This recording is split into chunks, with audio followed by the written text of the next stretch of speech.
When you start to see people like Bill Gates gobble up farmland, and you read what his foundation says about farming, when they say that we're going to have a particular type of agriculture, they want large blocks run by the government or by private consortia where they say we're not going to have animal-based proteins, we're not going to have stockyards, we're not going to have turkey farms, we're not going to have chicken.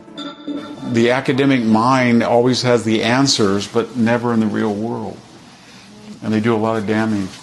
Everywhere you look, small and medium-sized farms being gobbled up by these corporate mega farms because they can't keep up anymore. They can't comply with these endless streams of regulations that are coming down. We're seeing that in China now, where these giant mechanized corporate, big government-controlled mega farms are displacing all these little small family farms that families have been farming for hundreds of years, in some cases longer. They're moving them all off their little plots of land and moving them into these big, horrific mega cities that they have built. And we're going to see that all over the world with the decimation of small farms. So if they're not bankrupted by economic forces, the government itself will shut them down. Everything is falling apart. There is a shortage of food. Many people do not have enough money to eat every day.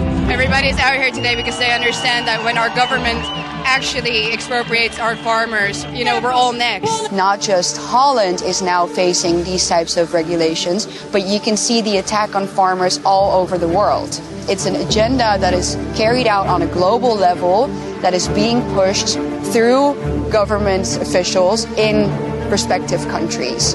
This is precisely how the globalists have managed to take over national parliaments and national governments. 20 countries equal 80% of all the emissions. You solve the problem to start with by making sure all of those 20 countries are doing what they need to do. We have to pull them to the table and leverage further.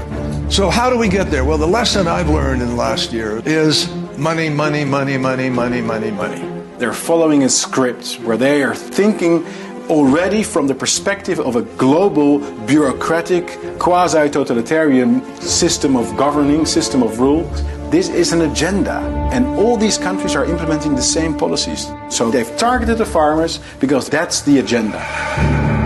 Right now, things have tripled as far as costs for my own farming operation and for many farmers across the country. And I think you're going to see across the board higher food prices. Food prices are already up dramatically this year, last year a little bit too, and we might see more empty shelves in America.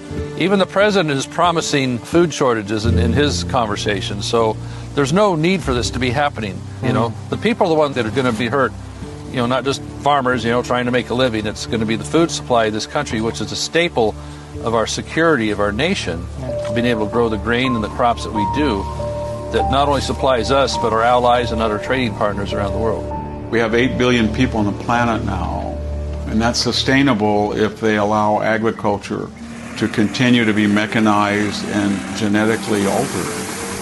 And I don't think they understand that if they tamper with that, you're going to have people go hungry. We are headed into, I think, a time of very significant food shortages.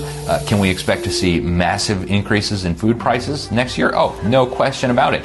So I think the end goal of the war on farmers that we're seeing, which is guided at every step by the Sustainable Development Goals and Agenda 2030, is going to be a total consolidation of agriculture, a total consolidation of the food supply, and as every communist tyrant of the last 100 years has understood, if you control the food, you control the people. I think that's ultimately the end goal.